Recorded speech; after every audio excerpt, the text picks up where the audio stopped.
তাসাউফের চর্চা করা ছাড়া আমাদের কোনো বাঁচার রাস্তা না।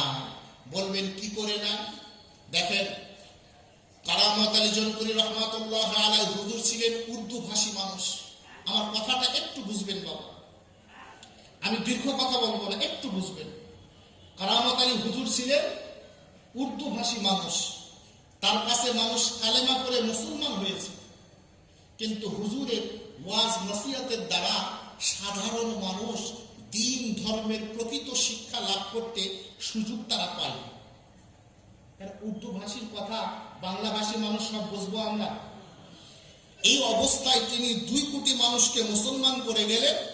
কয়েক বছরের ব্যবধানে আমার আল্লাহ পাক ফুরফুরা শরীফের মুজাদ্দিদে জামান হুজুরকে বাংলা ভাষী করে পাঠালেন।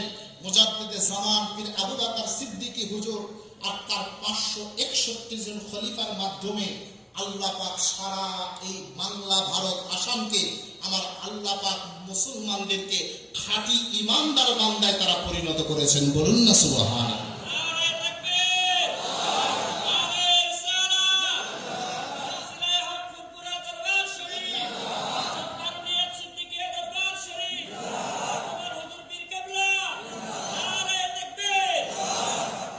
আপনার মনে হতে পারে, আমার মনে হতে পারে কি করেছে, একটু খোঁজ নেন। সাসিনা শরীফের আল্লামা নিসারউদ্দিন আহমদ হুজুর রহমাতুল্লাহ আলাইহি সেই দরবার থেকে এই বাংলাদেশে 4,500 আলিয়া মাদ্রাসা প্রতিষ্ঠা হয়েছে। কয় হাজার? 4,500। এই 4,500 মাদ্রাসা যদি বাদ দেন থাকবে? আর অন্যান্য সবগুলো তো আমরা তো চিনি না বাবা। 561 জনকে চিনি। 561 জন মুজাদ্দিদে জামান হুজুরের খলিফা, তার মধ্যে 421 জন হচ্ছে বাংলার বুকে। কয়জনের নাম আমরা জানি? কয়েকজন প্রথম শ্রেণীর যারা আছেন তাদের নাম জানি, অধিকাংশের নাম আমরা জানি না। কারণ তারা ছিলেন প্রসার বিমুখ মানুষ, প্রকৃত তাসাউফ পন্থী। আর আজকের এই যুগে আমরা হলাম তাসাউফ বিমুখ, নিজেই নিজের প্রসারক। কথা বোঝেননি? নিজেই কি? নিজের প্রচারক। তারা ছিলেন প্রচার বিমুখ, প্রকৃত তাসাউফ পন্থী। আমরা তাসাউফ বিমুখ আর নিজেই নিজের প্রচারক। বলবেন কি করে? আমি কয়েকটা উদাহরণ দিচ্ছি। মাহফিল করেন তো বাবা? আপনারা এলাকায় মাহফিল করেন না? মাহফিলে আয়োজন করেন, আলহামদুলিল্লাহ।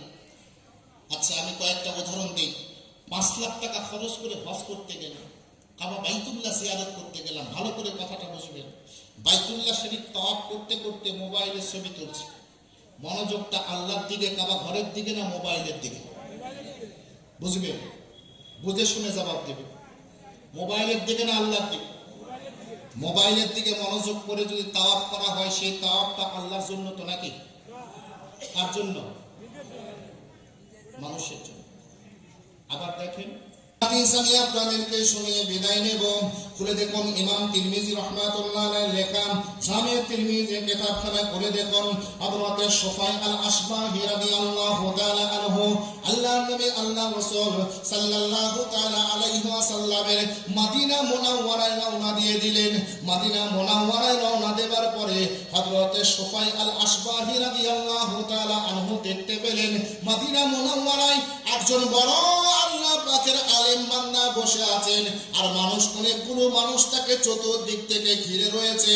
হযরত সুফাই আল আশবাহি রাদিয়াল্লাহু তাআলা আনহু হুজুর আমার মজলিসে গিয়ে বসে জিজ্ঞেস করলেন, এই ব্যক্তিটা কে?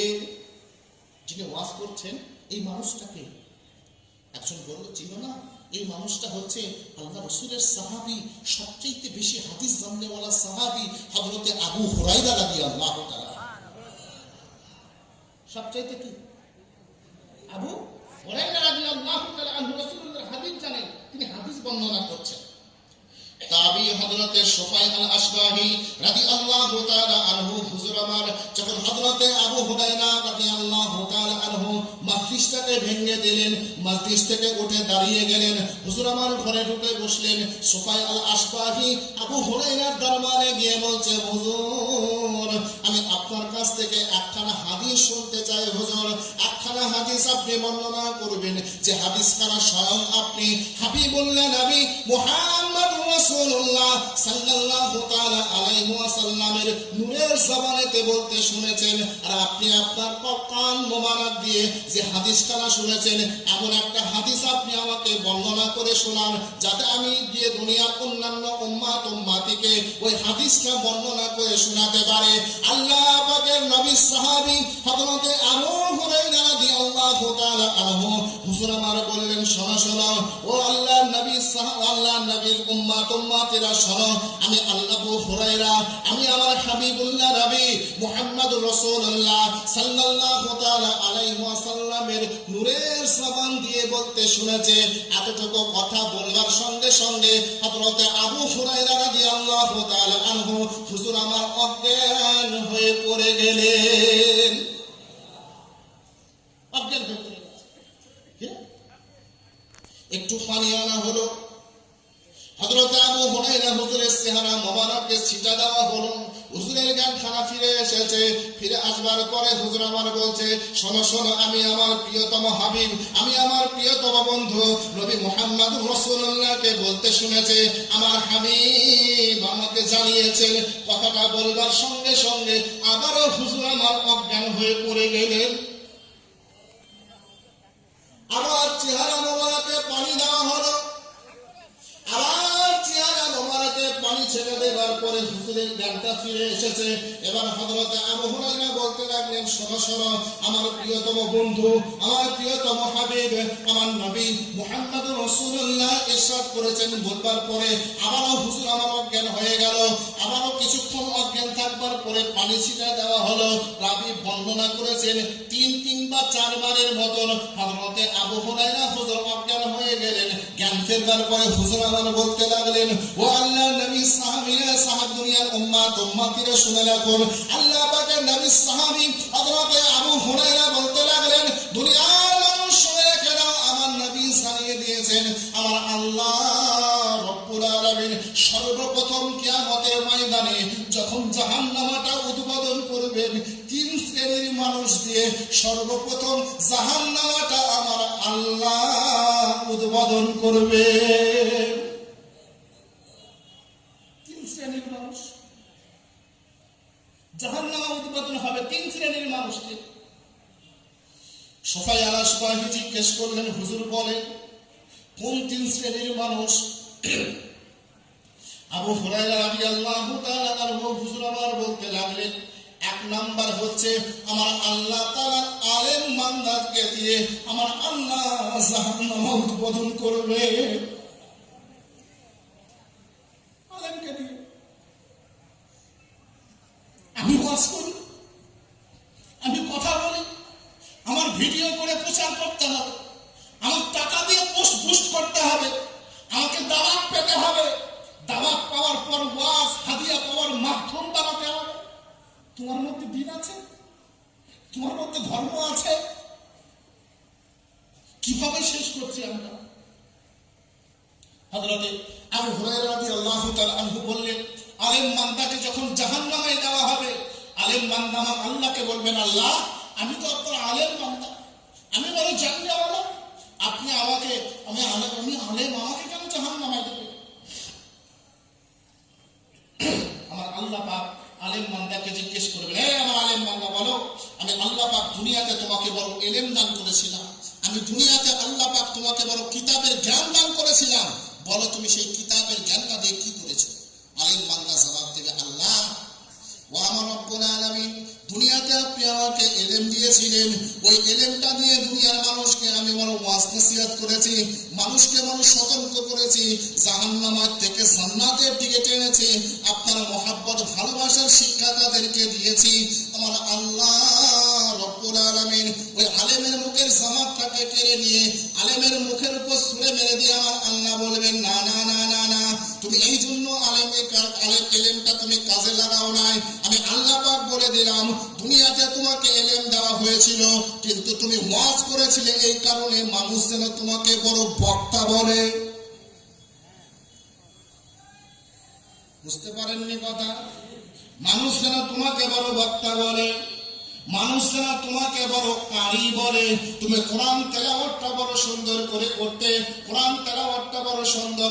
হাদিস শুনে নিন, আপনার আমার নবী মুহাম্মদ রাসূলুল্লাহ জানিয়ে দিয়েছেন, ইন্না ফিল বাহরি শায়াতিন মাফতুনাতান আও সাকাহা সুলাইমানা ইউশিকু আন তাখরুজা ফাতাকরা আলান নাসি কুরআনা। আল্লাহ নবী আল্লাহ রাসূল জানিয়ে দিলেন, দুনিয়ার মানুষরা শুনে রেখে দাও, আমার নবী সুলাইমান আলাইহিস সালাতু ওয়াস সালাম আল্লাহ পাকের কিছু অবাধ্য জিন রয়ে গেছে, যে জিনগুলোকে সবুজ সাগরের তলদেশে আল্লাহ পাকের নবী সুলাইমান আলাইহিস সালাতু ওয়াস সালাম উল্টো করে তাদেরকে বেঁধে রেখেছেন। কে বেঁধে রেখেছে? কে বেঁধে রেখেছে? সুলাইমান নবী আলাইহিস সালাতু ওয়াস সালাম জিনগুলোকে উল্টো করে বেঁধে রেখেছেন। আমার নবী জানিয়ে দিলেন, ফাতাখরুজা আন তাখরুজা ফাতাকরা আলান নাসি কুরআনা। দুনিয়ার মানুষ শুনে রেখে দাও, অচিরে ওই জিনগুলো সবুজ সাগরের তলদেশ থেকে বের হয়ে এসে তোমাদেরকে কোরআন তেলাওয়াত করে শোনাবে। কি শোনাবে? কি শোনাবে? কোরআন তেলাওয়াত করে শোনাবে। এখনো হুঁশ ফিরেনি, এখনো আমাদের চিন্তা ফিরেনি, এখনো আমাদের চাল চলন ফিরছে না। বাবাজিরা আমার নবী পাক সাল্লাল্লাহু আলাইহি ওয়াসাল্লাম সর্বপ্রথম আলেম বান্দাকে জাহান্নাম উৎপাদন হবে বলেছেন। কোন আলেম? সেই আলেম যে আলেম নিজেকে আলেম বলতে প্রচার করবার জন্য জাহির করবার চেষ্টা করেছে। আজ দেখেন সারা পৃথিবীর মানুষ প্রতিযোগিতা শুরু হয়ে গেছে, শুধুমাত্র নিজেকে প্রচার করবার জন্য, নিজেকে জাহির করবার জন্য, নিজের ইলমিয়াতকে প্রকাশের জন্য সারা দুনিয়া ব্যাপী আমাদের প্রতিযোগিতা চলছে আলেমদের মাঝে। বলেন তো বাবা, এই হাদিস পাক আমার নবী পাকের বর্ণনা অনুযায়ী উদ্বোধনের কাতারে পড়বে না? জাহান্নামে উদ্বোধন করা হবে। দ্বিতীয় নাম্বার ব্যক্তি থাকবে হচ্ছে দানকারী। কি থাকবে? দান করনেওয়ালা ব্যক্তি। তিনি বলবেন, আল্লাহ পাক বলবেন, আমি তোমাকে সম্পদ দিয়েছিলাম, অর্থ দিয়েছিলাম, টাকা দিয়েছিলাম, পয়সা দিয়েছিলাম, কি করেছো এগুলো? বান্দা বলবে, আল্লাহ রাস্তায় দান করেছি, মানুষকে দিয়েছি, গরিব দুঃখীকে দিয়েছি, যাকাত ফিতরা দিয়েছি। আল্লাহ পাক বলবেন, না তুই দেসনি, বরং তোর নিয়ত ছিল তুই মানুষকে দেখিয়ে দেখিয়ে দান করতে। আছে না বাবা? যাকাত দেয়, যাকাত দেওয়ার সময় মাইকিং করে, দিবে একটা কাপড়, সেটা আবার মাইকিং করে দিচ্ছে, অমুক দিন অমুক জায়গায় যাকাতের কাপড় দেওয়া হবে। শরীয়ত কি এই নির্দেশনা দিয়েছে? এইভাবে যাকাত দিতে বলেছে? আপনি কার কথা শুনে দিচ্ছেন? তৃতীয় বান্দার ব্যাপারে আমার নবী পাক মুহাম্মদ রাসূলুল্লাহ সাল্লাল্লাহু আলাইহি ওয়াসাল্লাম জানিয়ে দিলেন, তৃতীয় নাম্বার বান্দা হচ্ছে ওই বান্দা যে তার জীবনটাকে আমার আল্লাহর রাস্তায় উৎসর্গ করে শহীদ হয়ে গেছে, রক্তমাখা শরীর নিয়ে হাসরের ময়দানে দাঁড়িয়ে যাবে। আমার আল্লাহ পাক বলবেন, বান্দা আমি তোমাকে শক্তি দিয়েছিলাম, সামর্থ্য দিয়েছিলাম, ক্ষমতা দিয়েছিলাম, তুমি এই শক্তি সামর্থ্য কোন কাজে লাগিয়েছো? বান্দা বলবে, আল্লাহ আমি আল্লাহর রাস্তায়, আপনার রাস্তায় জিহাদ করে আমার জীবনটাকে উৎসর্গ করেছি। আমার আল্লাহ তার জবাবটা মুখের উপর ছুড়ে ফেলে দিয়ে বলবে, না তুই বরং জিহাদ করেছিলিস, যুদ্ধ করেছিলিস, এই কারণে মানুষ যেন তোমাকে যোদ্ধা বলে। কি বলে? মানুষ যেন তোমাকে কি বলে? যোদ্ধা বলে। মানুষ যেন তোমাকে বীর বলে, মানুষ যেন তোমাকে শহীদ বলে। তোমার ছেলেদেরকে মানুষ যেন শহীদের ছেলে বলে, তোমার নাতিপুতিদেরকে মানুষ যেন শহীদের নাতিপুতি বলে। যাও, আমি আল্লাহ পাক বলে দিলাম, তুমি বিদায় হয়ে চলে এসেছো দুনিয়ার জিন্দেগিতে, তোমার ছেলে মেয়েকে শহীদের ছেলে মেয়ে বলা হয়েছে, তোমার নাতিকে শহীদের নাতি বলা হয়ে গেছে। আমি আল্লাহ পাক আমার কাছে তোমার কোনো পাওনা নাই, যাও জাহান্নামায় চলে যাও, তোমাকে দিয়ে জাহান্নামা উৎপাদন হবে। বলুন না নাউজুবিল্লাহ। বাবা বলেন তো, একজন মানুষের জীবনের সবচেয়ে বড় সম্পদ তার নিজের জীবনটা। এই নিজের জীবনটাও আল্লাহর রাস্তায় বিলিয়ে দিচ্ছে, কিন্তু ওই জীবনটাও আমার আল্লাহর দরবারে কবুল হচ্ছে না। কেন? কিসের কারণে? কিসের কারণে? জোরে বলেন, কিসের কারণে? নিয়ত থাকে কোথায়? কোন নিয়তে এখানে এসেছেন? আচ্ছা বলেন, এখানে এত মানুষ বসে আছে, কেউ একজন এসেছে নিয়ত করে যাবার সময় একটা সাইকেল নিয়ে চলে যাবে, চেহারা দেখে আমাকে ধরে দিতে পারবেন? কেউ চেহারা দেখে ধরে দিতে পারবেন? তো ও নিয়ত করে এসছে, ওটা আছে কোথায়? ওটা আছে কোথায়? অন্তরে আছে, আর অন্তর সংক্রান্ত বিদ্যার নামটাই হচ্ছে তরিকাত তাসাউফ। এই তরিকাত তাসাউফ শিক্ষা করা ছাড়া কোনোভাবে আপনার আমার বাঁচার কোনো রাস্তা নাই। আপনাদের মনে হতে পারে, আপনারা মনে করতে পারেন, হুজুর আমরা তো আলেমও নয়, আমরা তো শহীদও নয়, আমরা তো বড় দানকারীও নয়, সুতরাং আমাদের ভয় পাওয়ার কিছু নাই। কিন্তু আমাদের মধ্যেও বড় বিপদ আছে। সে বিপদটা হচ্ছে ইবাদত করনেওয়ালা বান্দার বড় বিপদ হচ্ছে রিয়া। আমি বড় ইবাদত করনেওয়ালা, আমি বড় নামাজ পড়নেওয়ালা, আমি বড় রোজা রাখনেওয়ালা, আমি বড় জিকির করনেওয়ালা, এটা আমাকে প্রচার করতে হবে। এটা কি করতে হবে? প্রচার করতে হবে, জানাতে হবে। বলেন তো, যদি আপনার আমার অন্তরে একবারের জন্য মনে হয়, আপনার আমার ইবাদতটা যদি 200 বছরের ইবাদত হয়, আর একবার মনে হয় মানুষ যেন আমাকে জিকিরকারী বলে, আমাকে জাকিরিন বলে ডাকে, ইবাদতটা কোথায় চলে যাবে? আর আল্লাহর ওলিরা কেমন ছিলেন? আমি একজনের কথা বলছি, হেদায়ার লেখক ইমাম বুরহানুদ্দিন আলী ইবনে আবু বকর আল মাগরিনানি রাহমাতুল্লাহ আলাইহি। ফাজিলের কিতাবে, ফাজিল ক্লাসের কিতাবে পড়ানো হয় ফিকর কিতাব, হেদায়া কিতাব। এই কিতাবের লেখক, তিনি কিতাবটা লিখেছেন 30 বছর সময় নিয়ে। কয় বছর? 30 বছর সময় নিয়ে কিতাবটা লিখেছেন। এবং মসজিদে এই 30 বছর বসে বসে তিনি ইতিকাফ করেছেন। সুবহানাল্লাহ বলবেন না? 30টা বছর ধরে তিনি রোজা রেখেছেন। তার খাদেম প্রত্যেক দিন খাবার দেয়, খাবার দিয়ে আসে। খাদেমও জানতো না যে হুজুর প্রত্যেক দিন রোজা থাকে। কি থাকে? প্রত্যেক দিন রোজা থাকে, এই কথাটা খাদেমও জানতো না। 30 বছর ধরে মসজিদে ইতিকাফ করছে, 30 বছর ধরে মসজিদে হেদায়া কিতাব লিখছে, 30 বছর ধরে মসজিদে রোজা আছে। খাদেম খাবার দিয়ে আসে, খাদেমও জানে না হুজুর রোজা আছে। হুজুর বেরিয়ে গেছে। ছোট বাচ্চারা মসজিদের পাশে পড়াশোনা করত। খাদেম চলতে চলতে জিজ্ঞেস করে বসেছেন, খাদেমদেরকে, ছোট বাচ্চাদেরকে জিজ্ঞেস করে বসেছে, হযরত ইমাম বুরহানুদ্দিন আলী আবু বকর মারগিনানি রাহমাতুল্লাহ আলাইহি আমার আল্লাহ রাব্বুল আলামিনের এত বড় আলেম বান্দা ছিলেন, এত বড় আল্লাহ পাকের মাহবুব বান্দা ছিলেন। 30টা বছর ধরে নফল রোজা রেখেছেন। একটা বারের জন্য তার খাদেমও বুঝতে পারেনি, তার খাদেমও জানতে পারেনি। খাদেম প্রত্যেক দিন খাবার দিয়ে আসতো, হুজুর খাবারটা নিতেন। মাদ্রাসার পাশে, মসজিদের পাশে ছোট বাচ্চারা পড়াশোনা করত, বাচ্চাগুলোকে হুজুর খাবার দিয়ে দিতেন। খাদেম থালা বাসন নিতে আসার সময় দেখতো প্লেট খালি। খাদেম কি মনে করবে? কে খেয়েছে? হুজুরই খেয়ে নিয়েছে। হুজুর খেয়ে নিয়েছে মনে করে বলতো হুজুরের খাবার দিয়ে এসছি, হুজুর খেয়ে নিয়েছে। কিন্তু বাস্তবে যখন 30 বছর অতিক্রম হয়ে গেছে, ওই খাদেমও জানতে পেরে গেছে, 1 নয় 2 নয়, হযরত ইমাম বুরহানুদ্দিন মারগিনানি রাহমাতুল্লাহ আলাইহি 30 বছর নফল রোজা রেখেছেন, তার খাদেমও জানতে পারে নাই। বলুন না সুবহানাল্লাহ। আল্লাহ পাকের ওলি বান্দা হযরত দাউদ তাঈ রাহমাতুল্লাহ আলাইহি হুজুরের জীবনী খানা করে দেখুন। হযরত দাউদ তাঈ রাহমাতুল্লাহ আলাইহি 1 নয় 2 নয় 40 বছরটা ধরে নফল রোজা রেখেছেন। 40 বছর নফল রোজা রেখেছেন। তার বাড়ির বিবিও জানে না আমার স্বামী 40টা বছরের নফল রোজা রাখনেওয়ালা। 40 বছর কি করে? তার জীবনের মধ্যে এসছে। সকালবেলা হুজুর বিবিকে বলতেন আমার খাবারটা রেডি করে দাও, বিবি খাবারটা রেডি করে দিতেন, উনি খাবার নিয়ে বেরিয়ে যেতেন আল্লাহর ইবাদত করবার জন্য বাহিরে। সুবহানাল্লাহ বলবেন না? বাহিরে চলে যেতেন। আর বাহিরে যাবার সময় যখনই কোনো ভুখা মানুষ দেখতেন খাবারটা দান করে দিতেন। হুজুর রোজার নিয়ত করতেন, আবার সকালে বাড়িতে, সন্ধ্যায় বাড়িতে চলে আসতেন।